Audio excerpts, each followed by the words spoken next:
your name? Malka. Malka? Open naman na siya, di ba? Malka. Malka. Nandito kasama ng mga anak. With your kids, di ba? Yeah. Vicky, bakit very open ka na ngayon? Matagal ka namin kakilala pero never kang Oo, yeah. Wala lang, siguro kasi baka it's also nice to be proud na, you're in love. Siguro. Not that you're not proud of Oh, Yung mga dati, No. I'm just, sa lahat ng bagay, I'm really quiet. Kahit sa personal na buhay ko, even nga sa even nga yung minsan sa mga, halimbawa, may nangyari na, nanalo ko ng isang award. Of course, respeto sa award-giving body, I would do sometimes nga hindi na the red carpet, and then the photo op, and then after that, I would go home na, or eat alone somewhere. I don't know why.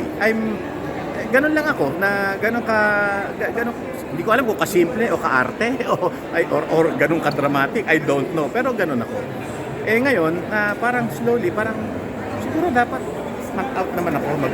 Kasi, I'm very supportive pag nanalo yung mga kaibigan ko sa award, nandoon ako, di ba? Nandoon ako to support. Pag nag-birthday party, nandoon ako to support. Ako hindi ako nagse-celebrate. Di ba? Pag wag naman, pero pagka may wake, I'm always there for my friends. Makikita ka namin. 5 days, kung ilang beses yung I would sing. Kaya nga sinasabi nila, singer ako sa patay. Ay, inaalas ka nila ako. Ganon ako. Pero para sa akin, ako, masyado akong sa personal ko. So Ngayon, At yung okay. daughter ko, si Ricky May, Papa, ginaganon ako. Is she the one here? Yeah, she's Yeah, somewhere with her, there. with her. Yeah. Sinasabi niya, Papa, you should go out. Your friends, yung i-share mo. Lalo na, meron kang Wednesday club, meron kang ganito. Share it with them. You have so much to celebrate for and you're blessed. Ganon. So, slowly, okay, sige, nag-open up ako. nakilala na siya niya ng ex mo. Ha? Yeah, palagay ko. Accident. ganun. Meron naman. Officially, gano'n na kayo katagal? More than a year na.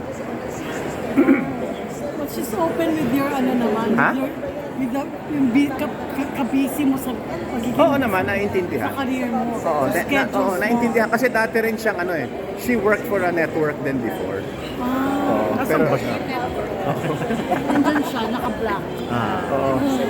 With this Pero kid. ngayon ako, nagko-concentrate naman ako sa mga anak ko. Ito mga anak ko, kung kailan sila nagkaedad at saka gusto mag-artista. Sabi ko Si Ricky May. sinasabi ko na kung kailan siya nagkaedad Edad talaga. at, or kung kailan siya nag-mature. Idol idol. Gano'n rin ba support kayo sa kanyang Lahat. Showbiz career. Oo. Kung ano man ang gusto niya, I will only support. Diba?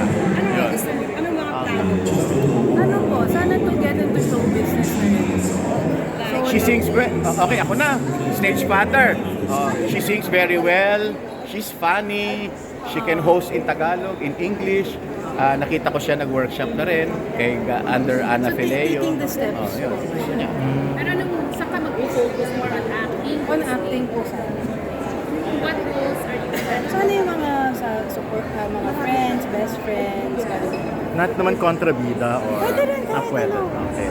Already Wala kang pressure na tapatan ang galing ng Meron, sobrang meron. Pero pag ganun, tatanungin ko naman si Papa for advice.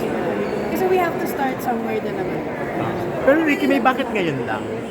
I think po nung pandemic, syempre lahat tayo medyo nag-iisip-isip, medyo may ano na ba, anong mangyayari, parang nasa bahay lang tayo. Pero doon ko na-realize. Kasi one time sa nung pandemic, so siya ang nag-aasikaso ng lahat, siya nagbabayad. Tapos na, mga 4-5 months na, wala lang trabaho.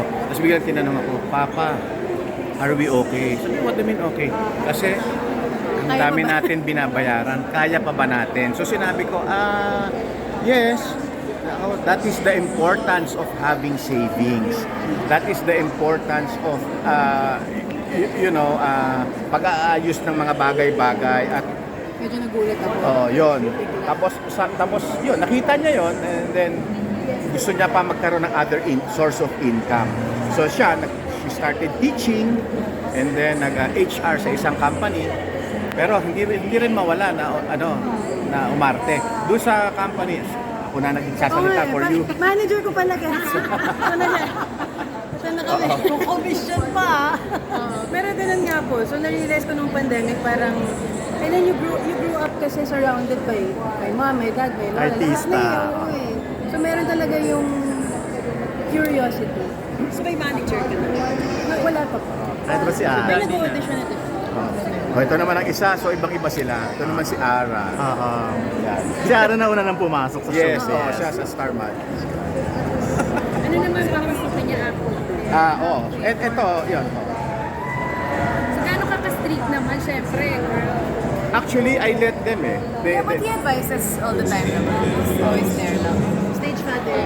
In a good way, in a good way. Bayad ka ba, sir, kung magkaroon sa kanin ng mga sensitives or Well, ikaw bahala. kids? Ikaw bahala. Si daddy ka Kasi meron kasi eh. katulad ako, nung tinanggap ko yung Viva Max, siya mismo, Papa, Are you gonna be bold? what are you trying to prove? Sabi ka na.